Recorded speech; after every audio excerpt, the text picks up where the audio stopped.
கர்த்தருக்கு ஸ்தோத்திரம்.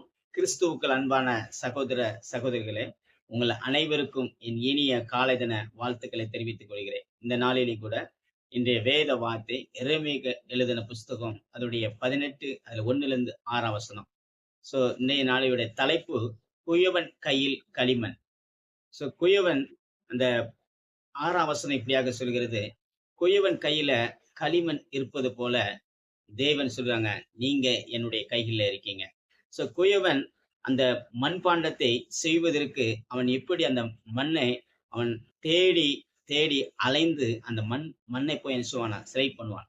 அந்த மண்ணு எனக்கு செய்யும், அந்த மண் எனக்கு வேணும். இந்த மண்ணு தான் எனக்கு என்ன செய்யணும்னா இந்த மண்பாண்டத்துக்கு தகுதியானது அப்படின்னு சொல்லி அதை தேடி எடுத்துக்கொண்டு அதை கொண்டு வந்து அதை பக்குவப்படுத்தி அதை பிரிச்சு அதை தன்னுடைய தேவைக்கு தகுந்தபடி தன்னுடைய வடிவமைக்கு தகுந்தபடி அதை பிணைவான். அதை பிணைஞ்சு அதை சக்கரத்தில வைத்து அது மண் பாண்டமாய் உருவாக்குறான்.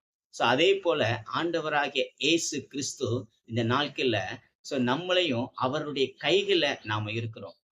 அவருடைய அந்த உடைய நோக்கத்துக்காக தேவனுடைய சித்தத்துக்கு நம்மளை இந்த நாட்கள்ல அவர் வணைய போகிறார். என் அன்பு சகோதர சகோதரிகளை ஒரு பாடல் கூட மிக அழகாக சொல்கிறது.